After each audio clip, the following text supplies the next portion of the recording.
Alright, another draft science video production. Drafts physics on the internet, such. Anyway, comments mostly, and maybe some explanations and such.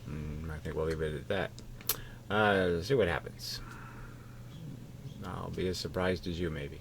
Alright, so this guy, Accente Adrian, I don't know. Hello, DraftScience. Can you please take a look at this experiment? So this is not really an experiment. It's a guy talking about an experiment more than anything else. Well, I guess he's doing an experiment. So, but I just mean it's one of the personalities doing it. Anyway, I want you to know how this theory you are working on explains the outcomes of that experiment. Well, it certainly doesn't explain the interpretations they have of the experiment or what they imply. But yes, the outcome is as easy to explain as any other pattern experiment. They all can be explained as something other than what we're told it has to be, which is some sort of wave phenomenon. I don't buy the wave explanation in the video. Good for you. If you have a video explaining something similar, please point it to me. Well, frankly, the single slit is exactly the same experiment, essentially, in terms of creating a pattern. The single aperture, Newton's rings. Thank you very much, and keep up the good work.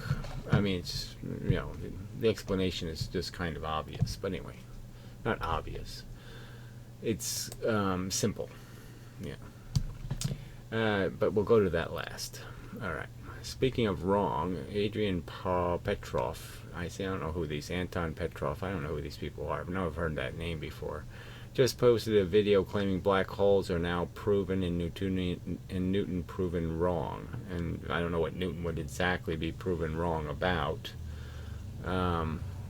Newton just wasn't completely complete in the sense that he was missing the time factor in understanding that the mechanism had there was time involved, and that's the only incompleteness. It contains no real evidence for a singularity that is going beyond small, and he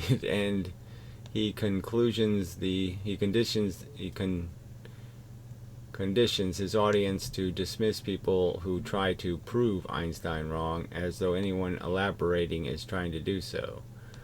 Right. Well, the argument is simple. I mean, there are better explanations, frankly, for phenomenon, okay, than Einstein's idea that photons are bent twice as much by gravity. Well, that's really not proven by anything. Proven. That's probably going to be the subject of the next why can't this be true kind of video. But anyway, but yes, and this whole idea of giving time, calling time a dimension is silly. It's not a thing, and space isn't a thing. So these are just kind of easy to prove that, no, if you're seeing some phenomenon, something else is the answer. It's like if someone came up with a more complete description of evolution and he concludes that Darwin is wrong. Well, obviously it is the same thing. I've compared it before to that exact case where Stephen Gould added to evolution and people thought he was dissing evolution as a theory.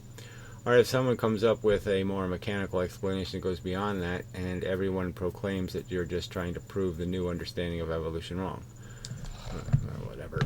I don't exactly get that, but clearly there's a truth and it needs to be defended and it needs to be tested if it's going to win.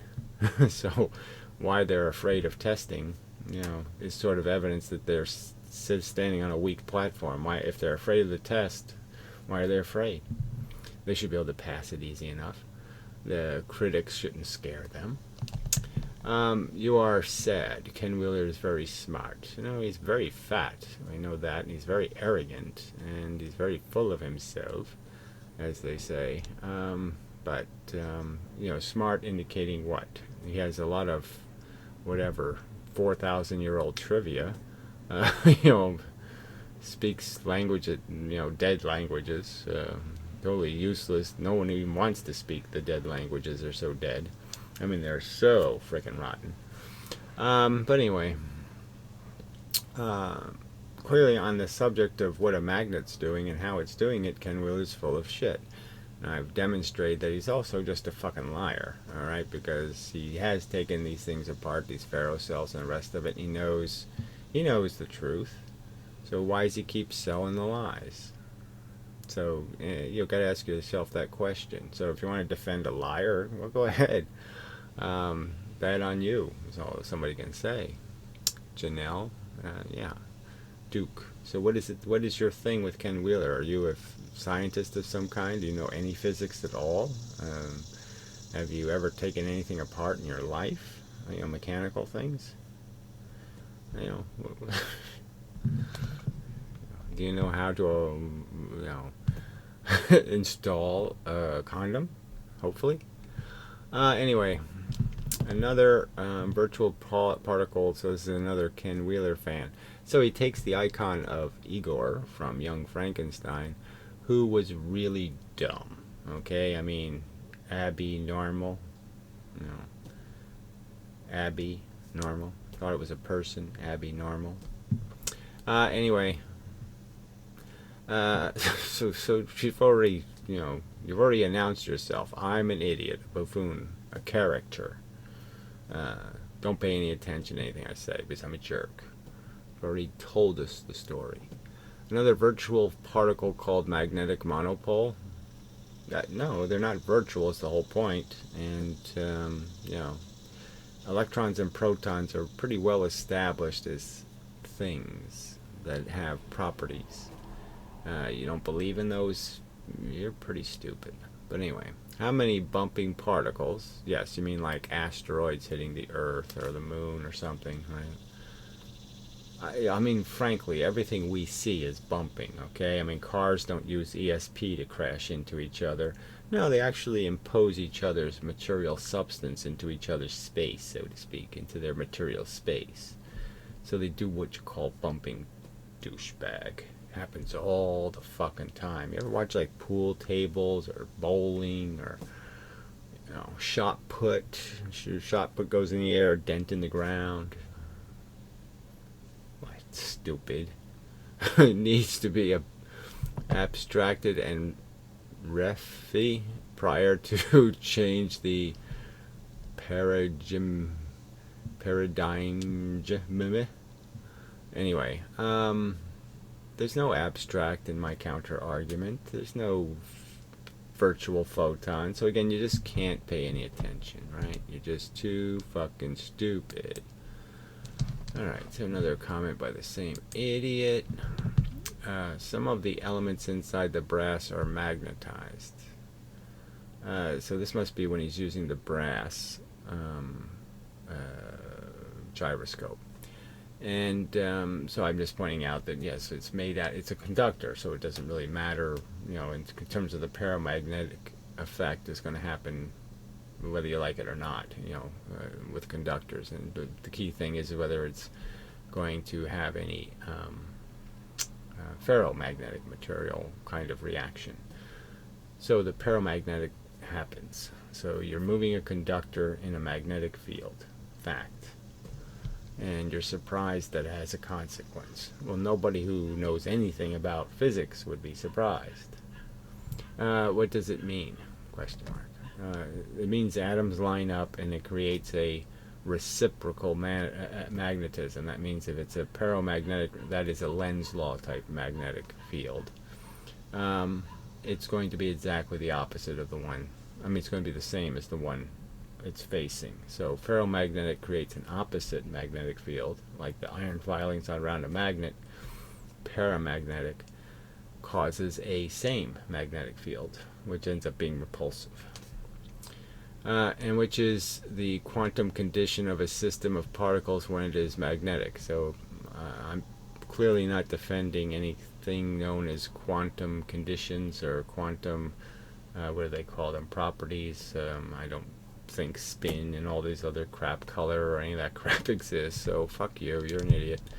And when a piece of structured matter are exposed to a magnet, piece of matter that shows magnetism properties. No, it shows conductor properties. So you can't even get that part right. Which are the change in the structure matter. So which are the change in the structured matter. So that's supposed to be a comprehensible in some way. Sorry, it's just not. You can make atoms, pressurize atoms, and that's voltage. So when paramagnetism is affected by a magnet, it pressurizes the atoms. They become polar in the sense that they now have a charge, essentially. That's probably safe enough to say. The idea is they become like the atoms that are facing them, and the energy is the same, and it puffs them up, so to speak, and they're conductors, so the current moves through them, doesn't stay on their surface. And that process polarizes the atoms. That is, it makes them more electron heavy or proton heavy, depending on which end of the magnet you're moving towards them. It really isn't all that complicated. So, but you should just fuck off.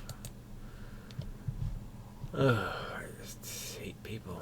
Okay, so I read that. You are said. Okay, so that was all there was. I thought there was something else. Well, that makes life easy. Alright, so we'll go to this link, which is here, and yeah, I'll just play this because of the style issues. Okay, so just interesting, because he says things so badly, and you're just like, this is so unscientific. Alright, so it's got 500,000 views, a lot of views, very well received, and it's some, I don't know, Russian guy. Accent and such, but whatever, that's okay. But he's not a chick, so he's not getting, the free views just for the, just from the people like me who like to look at girls. But anyway, but look at the title: Shining Light Through Solid Balls Using Quantum Mechanics. It didn't happen. It has nothing to do with it. It's obviously not doing that. And so why is he suggesting it? As if quantum mechanics means light goes through the object, when it doesn't. No force goes through, no energy goes through. That doesn't happen at all. So why is he saying it in the title? And he's calling it the possession spot experiment, when it's known kind of more popularly as the Argo spot, or however you say it. So anyway, play along. Hey everybody, today I'm going to be showing you how to shine light directly through solid objects using the laws of quantum mechanics. Okay, so I mean, it's just such a misstatement. It's just it's wrong. He knows that's not what's happening, so why is he suggesting you can make opaque things transparent when you really can't? It's just horseshit. Particle theory of light, introduced by Descartes and also taught by Newton, was that light always moves in a straight line because light is actually... So the straight line part, you don't need Descartes. You can go back to a zillion years. You can go back to lots of people who still would argue it moves in a straight line. So because the facts all indicate that. That's what all the evidence suggests. And it's only this part where you make up stuff that we can't see. And you say, well, it's really doing this. Even though, well, you can't see that. And it all comes out as a straight line in the end anyway. So you're the ones with zero evidence for your theory, and there's a big giant pile of evidence for the straight line theory. Actually made out of tiny little particles, and those particles, just like any other particle, can only move straight from where they're shot out of. So yeah, so if you do it with a single particle, single photon, then how are you going to explain it? You're going to say that the photon goes around every bit of the circumference of the basketball and creates an Argo spot, and none of the photons went into any of the locations. When of course it will, and the spot will be formed so slowly. And if you did actually measure where photons landed, you would see that they are creating the rings. Basically, the reason you can't see me when I move this basketball in front of my face is because the basketball is opaque. Is because there's light coming off of my face, the camera's directly in front of my face, so So the only way that the light can get from my face to the camera is in a straight line. And Yes, but we already know that it can also get to your face if the light is scattered, or if the light is for some refracted off of something, like a rainbow is created. So we know that light travels straight lines, but that if you hit an electron with light, you can make the light go in a different angle. So it's not like the argument is whether light does some sort of bending thing, like some sort of magic thing causes the light to bend, you know, some field of magic, you know, applies some sort of constant pressure without touching it. You know, that's the argument when you say the word bend. But bend in the sense that the path is a series of straight lines that form a bend. These are two different concepts, right? And so these are scientists, and they still haven't figured out that, oh yeah, we really ought to fix this word bend. You know, it's just so we have a way of saying light bent by, say, scatter, or light bent by some gradual application of a force. And they haven't even done that. It hasn't even occurred to them that, oh yeah, we should really find a way to say these two things so we don't confuse subjects by always having to say, even if you want to say it bounced off a 45-degree angle, you're stuck using the word bend when, oh no, the light itself didn't bend. No, it hit a wall and reflected off of it. The mirror's not bending the light, you know, it's just refracting the light. Come on. so if I move the basketball in front of my face, the basketball has to It's sort of an improvement, but okay. Well, you know, I know you can't do that all day. block that light. And so there's no way that you can see my face because the basketball is blocking it. And that So this is a video that gets 500,000 views. It's a physics video, and it's this fucking inane. Yeah, we got that, fella. You don't even need to spend more than like 12 seconds explaining the premise. I'm putting an opaque object in front of a light source. Yeah, we get it. that is the particle theory of light. But it turns out that's not exactly true. We do know that light is made out of particle-like things called... So again, it's not just, that's only partially true that it's not a particle. It's partially true that it is particle. I mean, this is where it just gets, you're just saying, well, how silly are you going to be? I mean, you can't commit to a single thing, can you? Just, oh no, it's a particle when I say it's a particle, and it's a wave when I say it's a wave. It's really going to be that stupid. photons.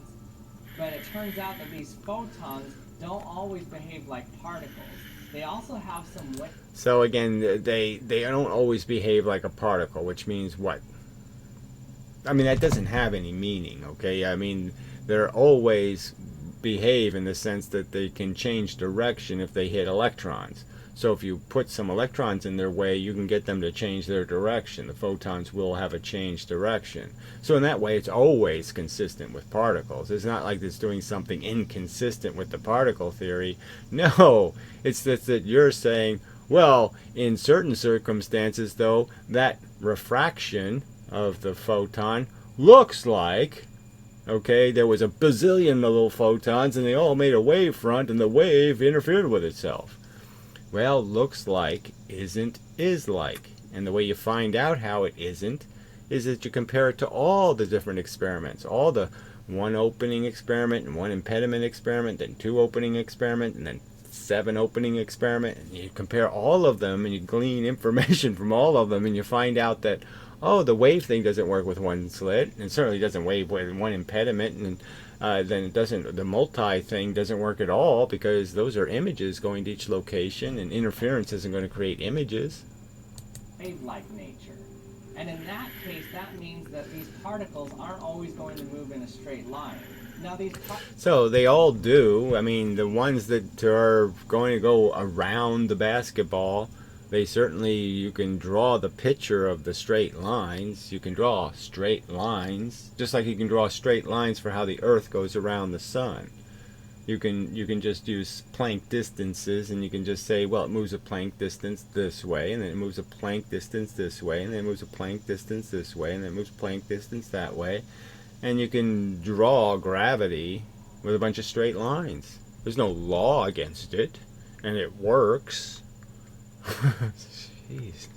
Particles of light called photons have wave-like properties. Again, so he keeps saying it. They have the wave-like properties only if you need to add them, right? Like some sort of silly hat. You can put a silly hat on the photon, but it's not really the photon. It doesn't have the silly hat. You put it there.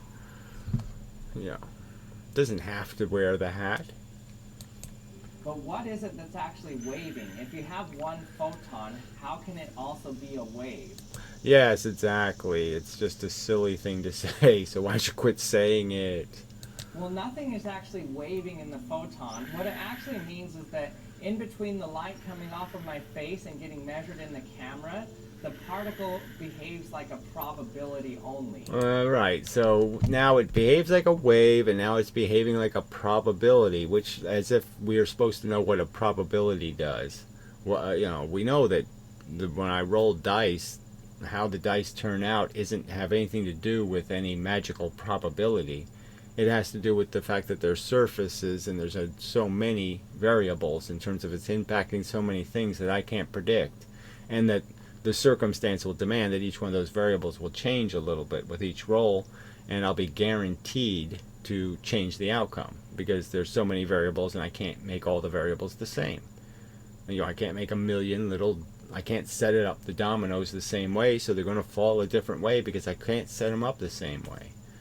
And we know that's the simple answer. So every time we say the word probability, we know there's no magic to it. There's no properties of probability. The properties are all built into the variables of whether I'm using card tricks or whether I'm doing, you know, probability of any of these things. You apply a probability of the lottery numbers spinning in the air. Obviously, I can't duplicate all those variables exactly the same each time. So obviously, I'm going to change the outcome each time. There's no magic.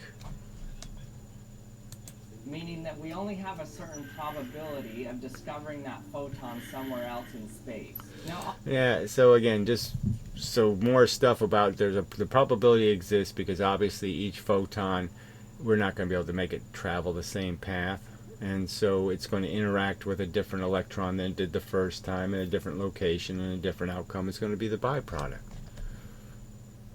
There's simple mechanical explanations. I mean, there's no need for the extra woo.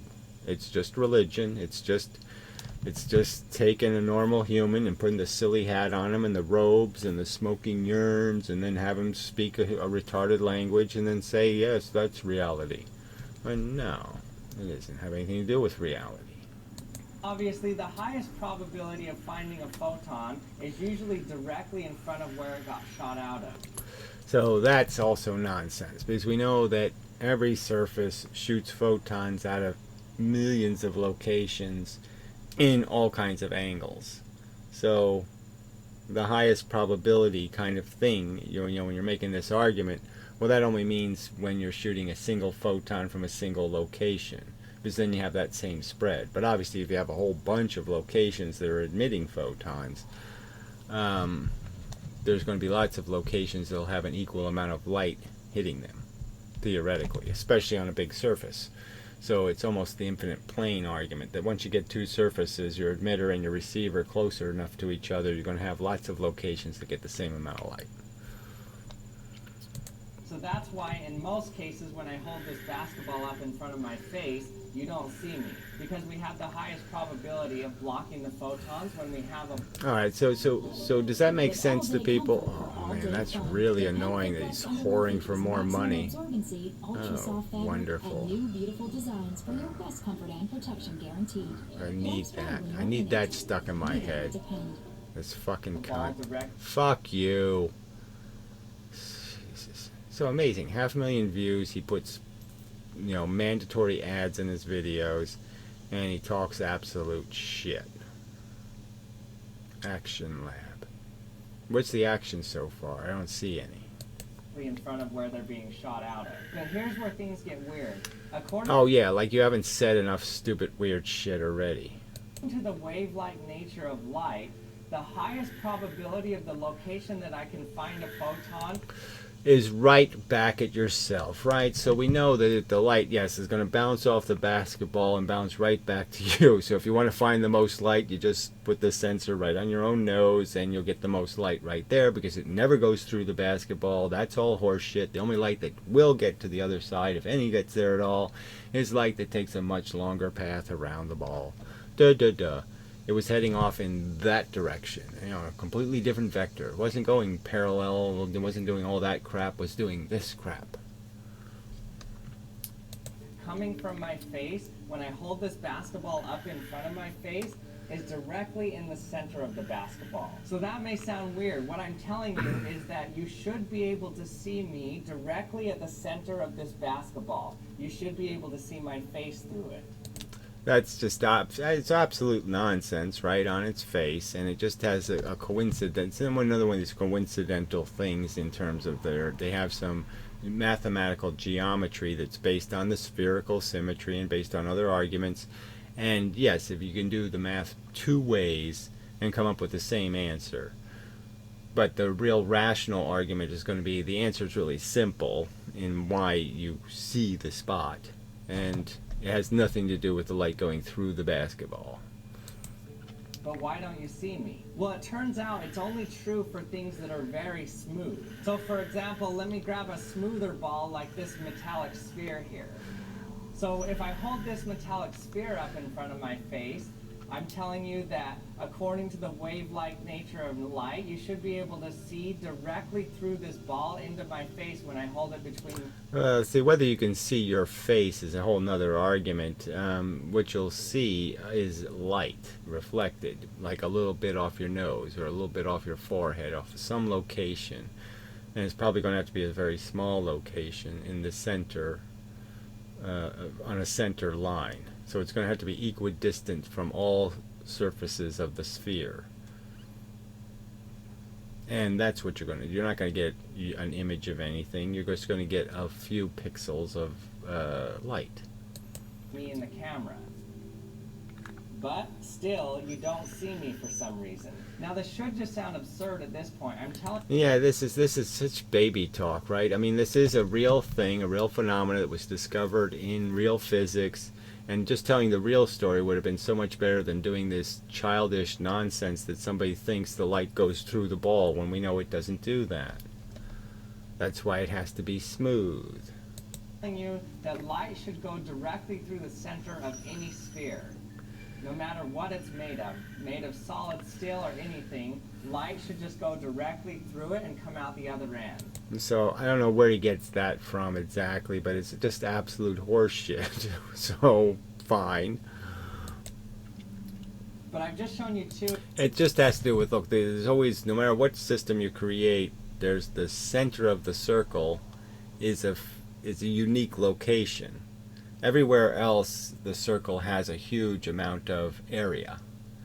But in the center, there's zero area, theoretically. I mean, it turns into a singularity of sorts, because everything has to land in the same location, where the rest of the rings are made out of light landing in very different locations. So you can sort of get why you see the spot. You see the spot because a tiny bit of light is getting bent into these very rare locations. So it's like the double slit experiment, and the ones that disappear, but they're still there. There's real bars there, but you can't see them with your eyes. Some limited number of them, I'll still argue. And so there's more rings. You just can't see them because there's too few photons making them up. But if I took all the photons that made up the entire ring out here, this very dim ring that you can't see with your naked eye, if I took all the photons that hit in that ring and I put them in one spot, then you'll see them, because they're all hitting one spot. Examples of you not being able to see light coming through a ball. But why not? Does it mean that light doesn't actually have wave nature? This whole thing of connecting, saying that this proves wave nature, when again it doesn't prove any such thing. You can explain it with particles, so again it's just nonsense to say this has something to do with resolving the dispute about wave-particle duality. It has nothing to do with that dispute. This is just such a bad video. Well, no. The reason is because this ball is just too big. Because according to the mathematics of it, the larger the sphere, the smaller the probability of finding a photon directly in that path. Yes, well, the larger the sphere, the more the light had to be bent to get to the surface, right? So you can sort of understand, if I put a big ball in front of me, right, then the light has to be refracted at a very strong angle just to get to the edge of the sphere. And then when it gets to it, it has to travel a much larger circumference of the sphere in terms of it has to continue to be bent to a focus. So it's going to be a lot less light. And then you can also understand that if I have a big ball, then I'm starting with very big rings going in, right? And so obviously the light's going to be diluted a lot more before it can get to the center. I mean, it's very diluted light. The center of it. So let's just get a smaller ball and see what we can see. So now I have a tiny little ball, and we can use a light source like my face or even a flashlight, but now the light source is bigger than the ball itself. So we're going to have to get a smaller light source. Right, so he gets a smaller light source and then he makes the light source bigger again. So this really doesn't so you just heard him say the flashlight's too big a light source, right? And then watch what happens. So he's not even getting the science here right? He's not even pointing out, well, I need coherent light. I can't use, light that's dancing all over the place. So he doesn't even use the right terminology. He doesn't even understand, maybe, why the light source had to be spread. So in order to get this to actually work, what you need is a point source of light. And you can simulate a point source of light by using a laser pointer. So again, it's really not simulating any such thing because it's all, it's more like parallel beams, rays of light. So they're more parallel than the light that comes out of a flashlight. So they're more concentrated because they aren't diverging as quickly. A less diverging beam. So again, this is just such a pile of nonsense. Point source means light comes from one point, right? So one electron. Well, you could argue that, or one atom. Well, you could argue that the electron could deflect light that way, or that way, or that way, or that way, or that way. That's a point source. It all comes from one place, like the sunlight, okay, in space, one tiny little star, but it spreads in all directions. That's very different than light that's parallel. Like if the sun was a laser beam and it shot parallel rays of light to the sun, to the earth. It'd be a much different story, right? Yeah, much more intense light. So all you're really saying here is you need an intense light source. So it's just not getting to the real physics. The real physics is you need a very intense light source because it's only a tiny number of photons that are actually going to get refracted the number of times necessary to bend as much as getting to the center requires. So I'm going to be using my laser pointer and shining it on the back wall here. And then I'm going to be putting a small sphere in between here. But it turns out that that tiny little dot of the laser pointer on the back wall there is still smaller than my sphere. It's still smaller than my sphere. So before the flashlight was too big, and now the laser is still smaller than.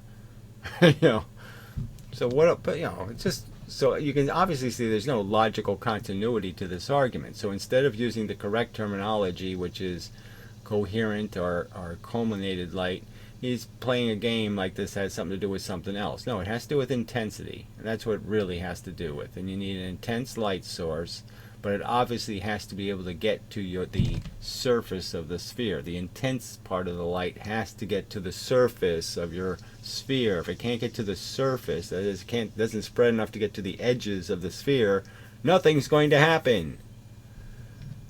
It won't work.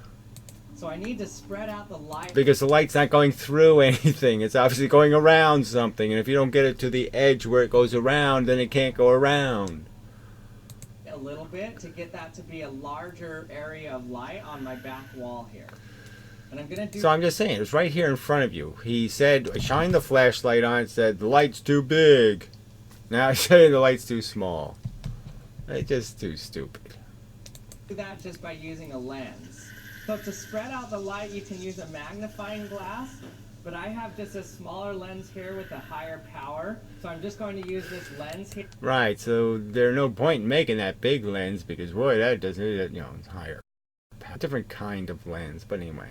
Here to spread out my laser light so that it appears larger on my back wall here. So it's obviously a pretty bulky laser, so, I mean, I imagine all this is for heat dissipation, so it's a pretty intense laser to start with. For example, here's how big it gets now. So we're shining it back here. Now we have a large point on my back wall. So, well, obviously it's not a point, it's not a circle, so again, it's, it's not exactly the right geometry, but close enough. So his little ball will create a shadow in here, of a circle, and that's what he's after. He's after this intense bar being bigger than. So he has to put the ball at a distance where the ball ends up being inside this intense part. All it's done is spread out the area of light here. So I have my laser on the table there. Now all I need to do is place a small ball directly in its path. And that's exactly what this is. So I just have a magnetic sphere hanging on a metal wire here. And this is going to be directly in the path of the laser. So now we're just... Probably be better to use something small thread or some other kind of mechanism for attaching, because but it doesn't matter. You're going to see the effect, and the effect just tells you, oh, I get what's happening. Just going to look at the shadow of the ball on the back wall here. Now if all goes right, we should see that the shadow that this ball forms on the back wall, the very center of it will be the brightest part. So he's not really up to that part yet, but anyway, whatever, fine. Yes. So again, he keeps talking about the center as if there's some way to avoid it in a circle. I mean, you can't go, oh, I can keep going that way. No, you can't. You stop in the middle of the thing. You can't go any further, so you're stuck. It's an infinity problem. Now let's see if this actually works. Okay, let's turn on my laser. Okay, I have a big spot on the back wall there. Now let's get my sphere directly in the path. Okay, it's now shining on the ball, and we can see the shadow back there. Let's go get a closer look at the shadow. Okay, here we go. Here's the shadow. So, I mean, it's just kind of obvious. You can see all the light refracting off the wire, okay, creating this really interesting pattern. So lots of patterns here, lots of light being bent, refracted, and bent associated with a surface. The light photons that went near a surface are the ones that are doing something funky. Kind of obvious. Now look directly at the center of the shadow. You can see the brightest point of that shadow is directly in the center. Right. And the simple argument is the rings would have somewhat equal amounts of light in them, photons.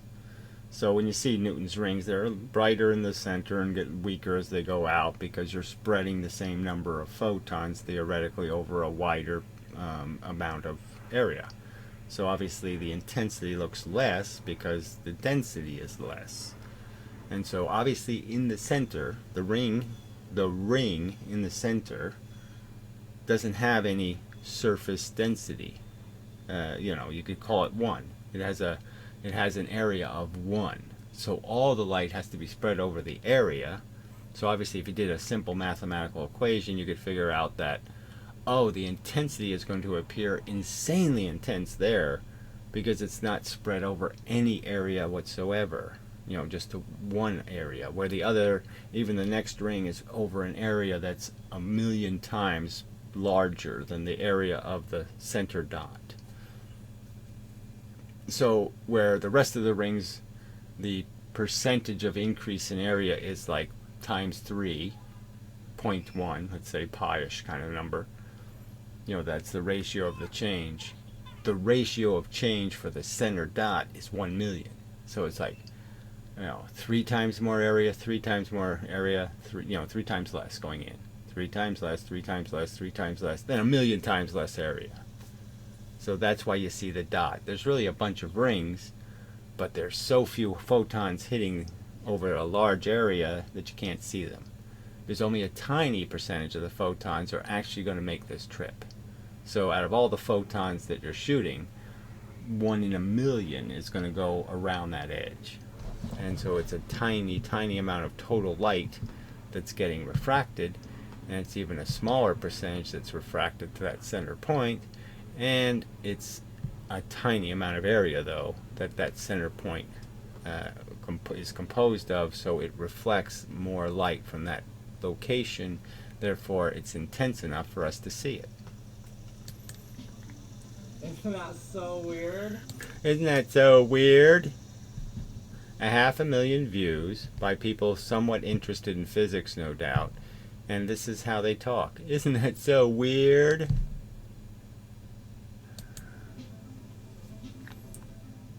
So that point right there is actually called Poisson's spot. And the reason it's called Poisson's spot is Or the Argo spot. because Poisson was a scientist who didn't actually believe in the wave-like nature of light. He thought it was only made out of particles. Right, and again, their mathematics they're using is indicating that the light went through the object, okay? They're not doing a light theory about light going around the circumference and being bent. So it's kind of a very backward disproof of wave theory when it's basically saying, no, the light doesn't go through the object at all.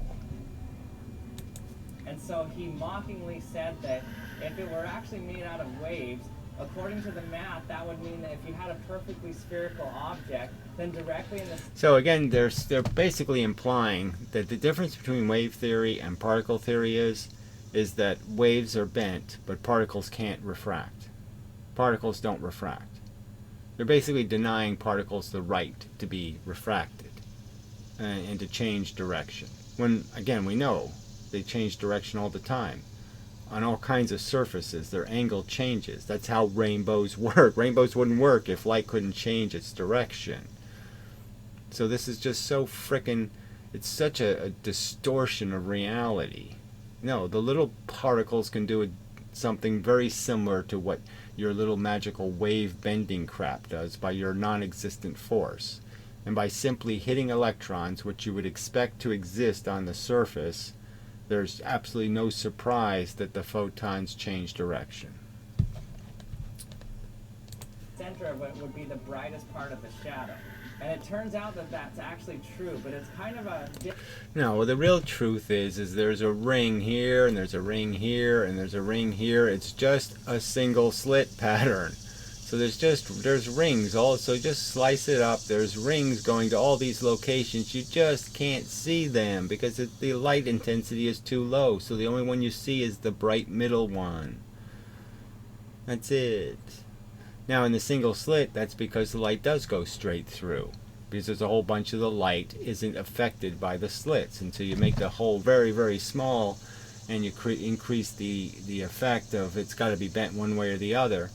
But as soon as the hole is any kind of size at all, the center will be brighter because there'll be a bunch of light that won't have any refraction.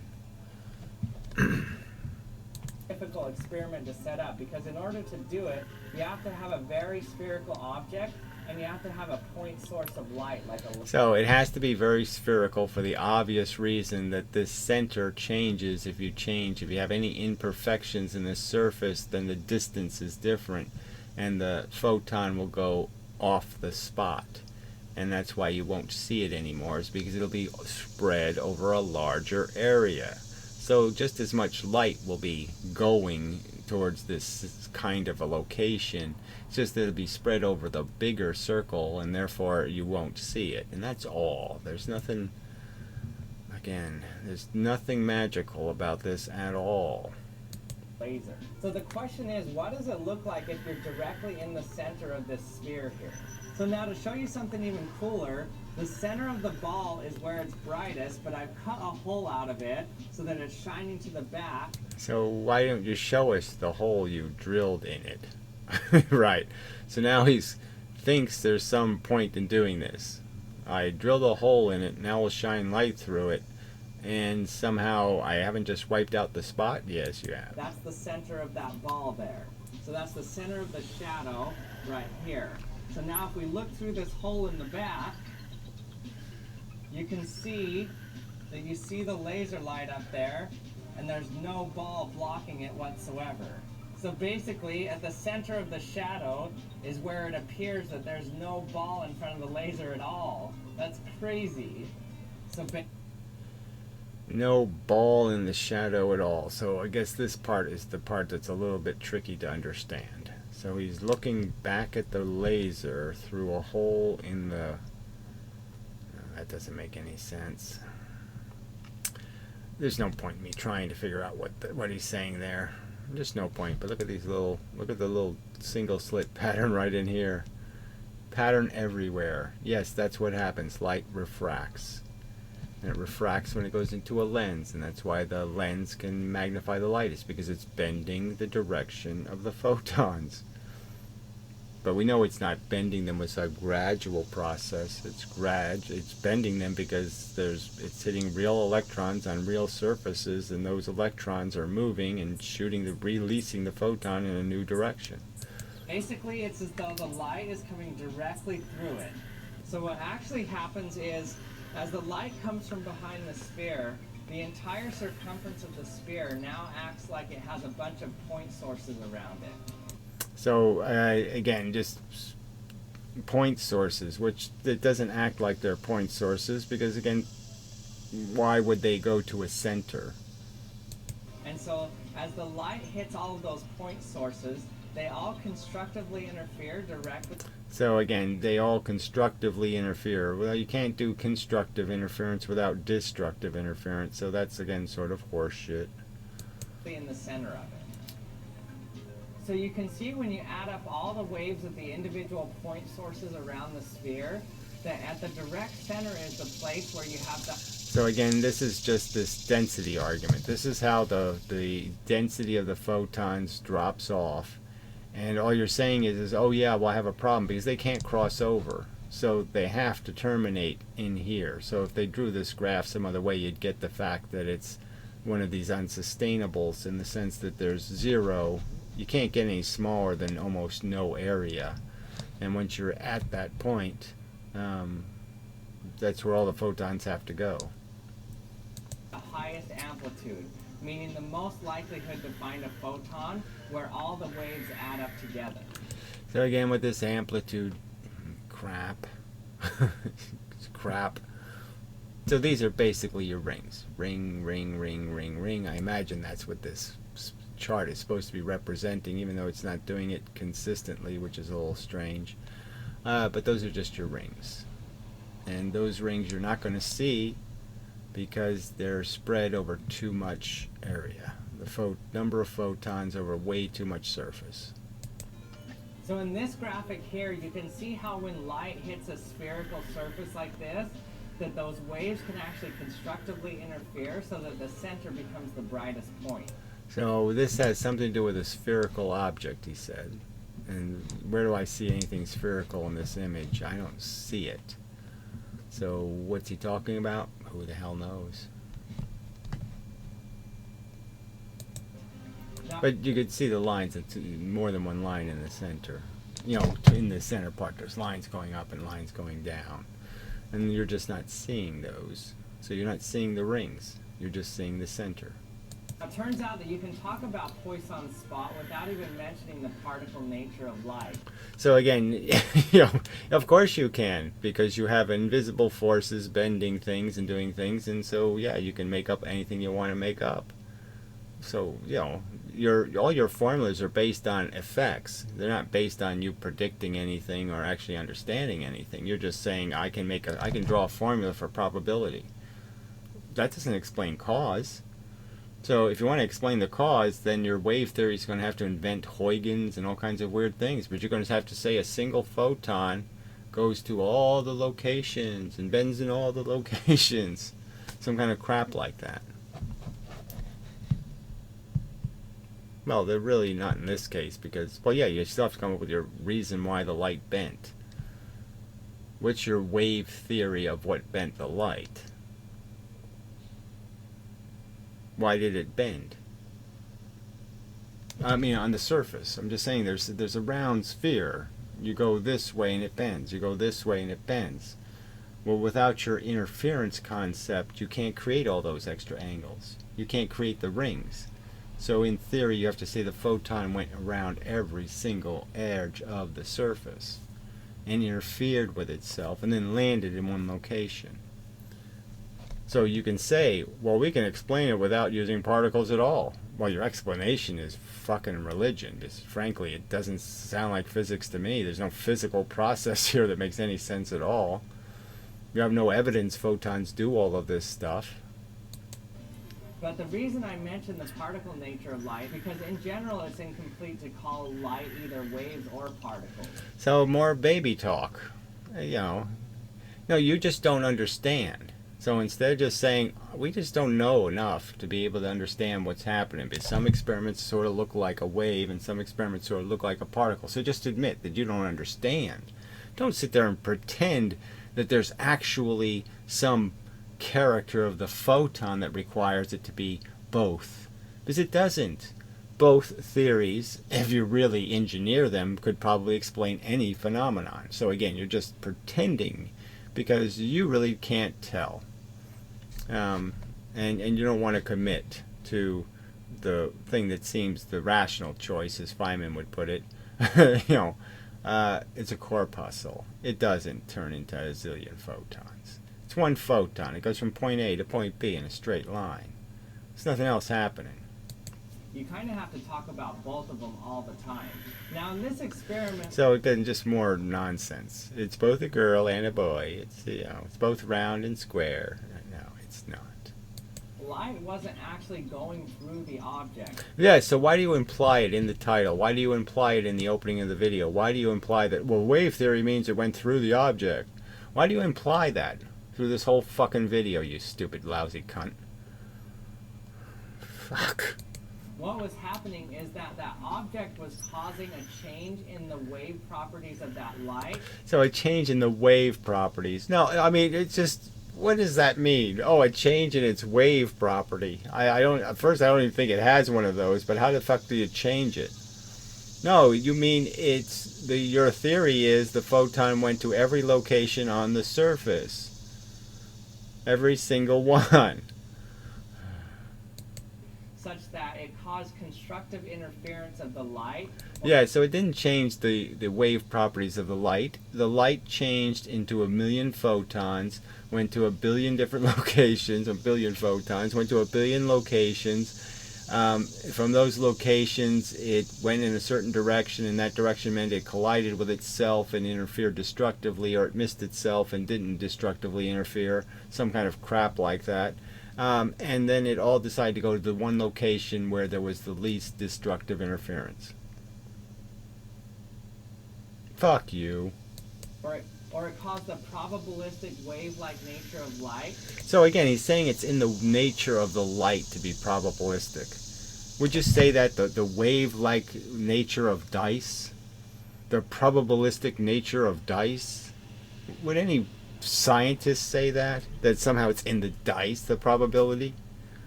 Oh, please. No, it's in the path and what's going to happen to it on its little adventure. Constructively interfered directly at the center such that we had a higher probability of finding photons there. Yes, just gibberish. Just Ken Wheeler gibberish. We kind of didn't bend the light, but we bent... Yeah, you bent the fuck out of it. So again, he says we kind of didn't bend the light. Now, does that make any sense to you? How could you possibly go around the outside surface to a point without bending the light? The light has to bend. It's like a lens. It has to bend. Fuck. Its wave properties so that it went around it and we could still see what was behind the sphere. So again, you didn't see anything from behind the sphere because all the photons are essentially on the same location, so it's obviously not an image of anything, so that's all horseshit, blah blah blah. So in a way, the light was able to go through it without actually. So again, in a way, no, in no way whatsoever, in no scientific way, in no logical way, in no way you should even teach a kid. You shouldn't use this as a shortcut. You shouldn't imply that in any way whatsoever the light did any such thing, because it fucking goddamn didn't. None of the photons that came straight out and hit the basketball are going through the basketball. That's just horseshit. It's not like that any. Didn't happen that way. So why are you saying it did? Going through it.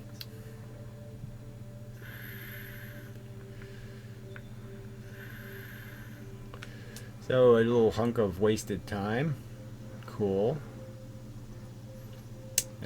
So here's another image of it with a red laser. And again, just totally unremarkable. Look at all the other refraction patterns you have here. Yeah, that's what light does when it encounters surfaces.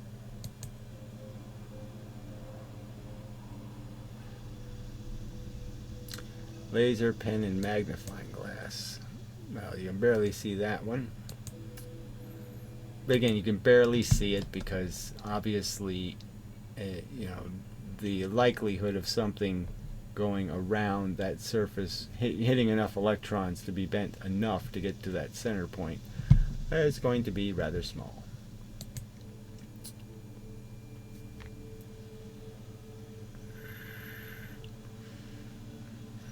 Now, thanks for watching another episode of the Action Lab. I hope you liked it. If you just complete crap, well rewarded, make lots of money, talking shit. Remember to subscribe if you haven't yet, and remember to hit the bell if you haven't yet. Then you can be notified when my latest video comes. And we have to tell your audience that because they're so fucking stupid. Out.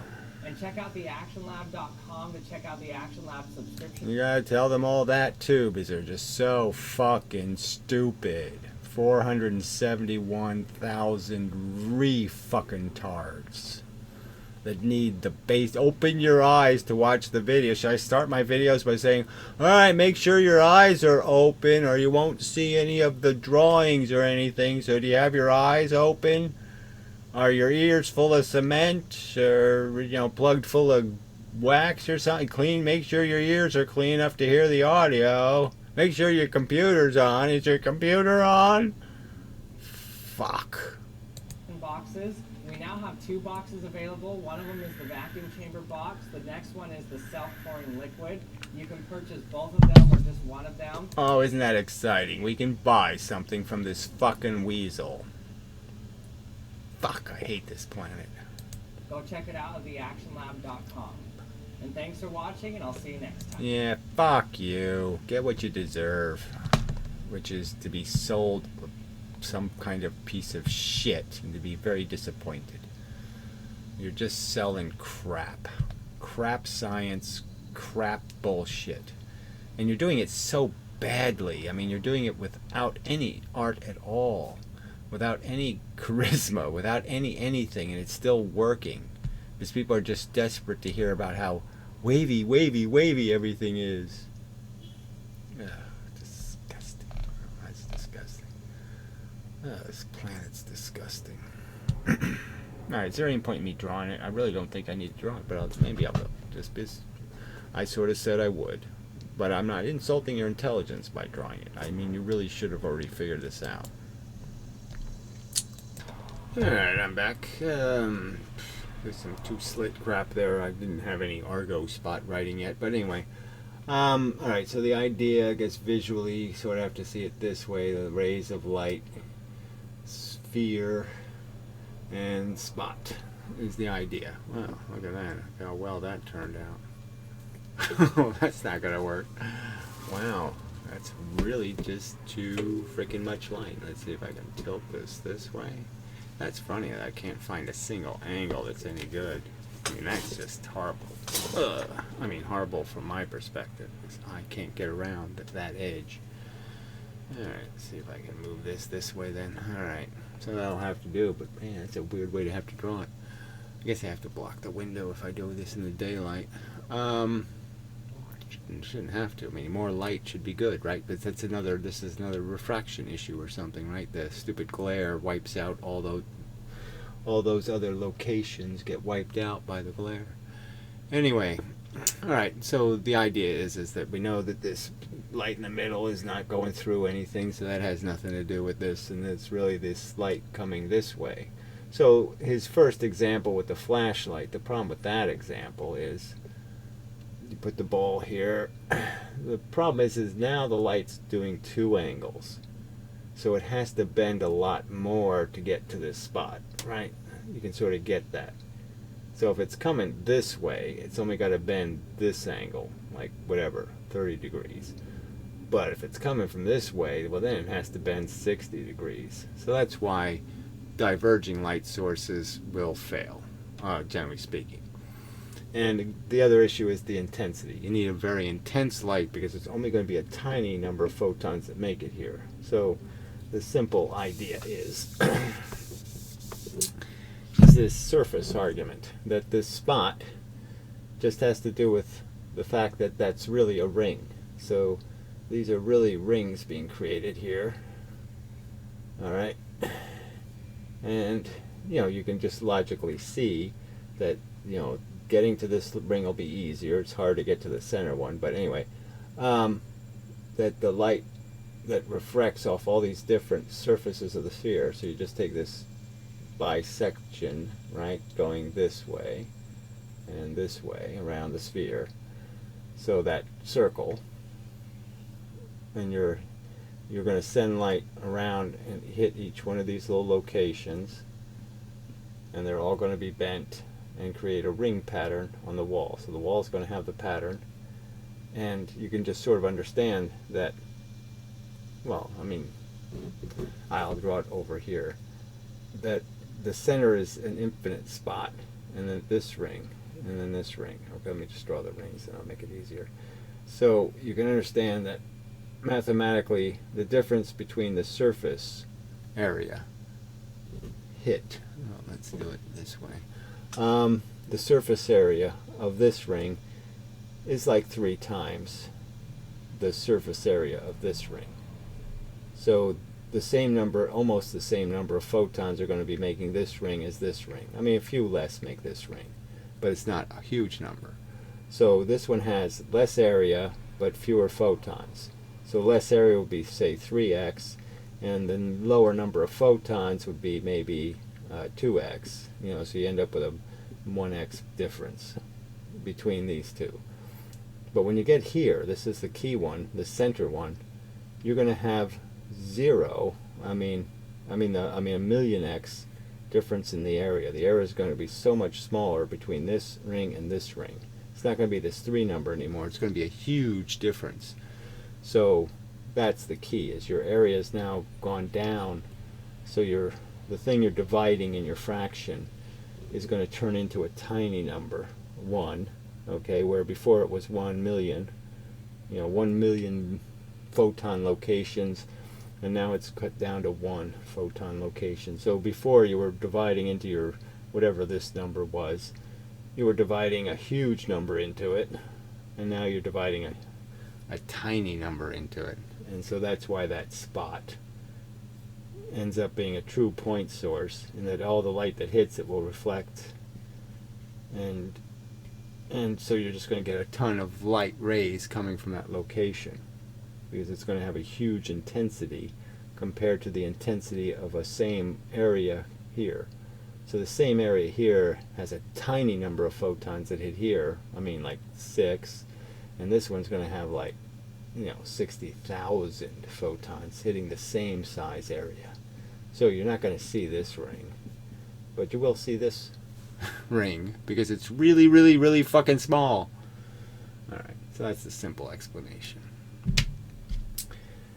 Nothing surprising, nothing, oh, there's no way that could ever be explained, oh, it's too, yeah, no, nothing like that.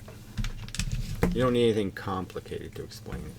So again, I should have just pointed out the electron argument, so maybe I'll just do that. So you could understand that a surface, this is just a 2-slit, single slit, this is just the refraction argument. that surfaces, even when they're round, okay, surfaces have a bunch of electrons. Okay, so when there's two substances, you're transitioning from one kind of material to another kind of material. So let's make that surface area bigger, and then you can sort of understand. So this is material 1, this is material 2, and there's a place where these two blend into each other. You know, this becomes ambiguous area, and that ambiguous area has what's going to be charge. Phenomena will happen. Lots of things will happen when these two surfaces interact with each other. So electrons are going to be in a completely different kind of state in this surface area place. And so when a photon hits these electrons, this was a transparent material here, and this was a transparent material here. Okay, so understand they're transparent atoms, but this part is going to be screwed up. Wow, that's really hard to see. Sorry about that. This freaking glare thing I gotta fix. Anyway, this is annoying. This annoying position. Anyway, so the simple idea is that there's a bunch of electrons in this transition area, and so you could just sort of see it as a bunch of electrons in a location, and all you're doing is sending a ray of light through, and how many of these electrons you just happen to hit will decide how big an angle you deflect out at. And that's all the story is really about. So if you hit one electron, you deflect just 3 degrees. You hit 2 of them, you hit 6 degrees. You hit 3 of them, you go 9 degrees. So your angles change, and that's why the light refracts in both directions. Probably. Alright, anyway, so enough. And such. But, you know, the fact that you people will defend that poor video as being something called a good physics video, like, you know, like somehow the principles are being respected, and the experiments are being respected, and the facts that we do know for sure are being respected. It's just garbage. Horrible. You should be ashamed of yourself defending that kind of crap.